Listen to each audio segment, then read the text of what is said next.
Before 1939, there were only men working as scientists and mathematicians for NACA.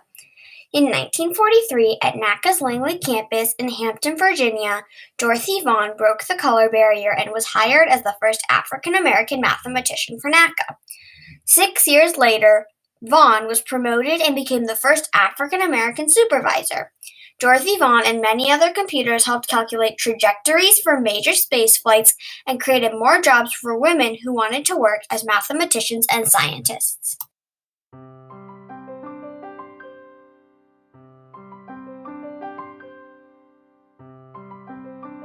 In 1915, the National Advisory Committee for Aeronautics, NACA, was founded and was the forefather of NASA. For 20 years, NACA only hired men. Men like Robert Gilruth and Jerome C. Hunsaker, who were the main people in charge.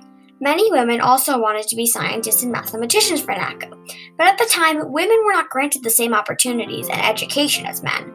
And it was even worse for African American women, because not only were they not granted with the same opportunities, they were segregated and just plain ignored, but that was about to change. It was the height of World War II, and Dorothy Vaughan was a math teacher at Robert Russell Moton High School in Farmville, Virginia. In 1942, she quit her job to go in search of a temporary war job and found NACA's Langley Memorial Aeronautical Laboratory. She applied for a job and got nothing. She applied again and again and still got nothing. Finally, in 1943, Dorothy Vaughan broke the color barrier and was hired as the first African American human computer. They hired her to meet the ever-growing demands for processing aeronautical research data. This was 2 years after President Franklin D. Roosevelt signed the Executive Order 8802 into law, prohibiting racial, religious, and ethnic discrimination in the country's defense industry. Because President Roosevelt signed Order 8802 into law, NACA started hiring African American women even more. But just because they hired them didn't mean they treated them fairly. The African Americans were forced to work in the West Computing Unit while their white coworkers worked in the main building with everybody else. Not everyone believed that there should be African Americans working at NASA, but they learned to respect her. Not only did the West Computers respect her, but all of her white coworkers did too. If they needed to get a pay raise or a promotion but no one would give them one, she would advocate for them. Because she said, "What I could change, I did, and what I couldn't change, I endured."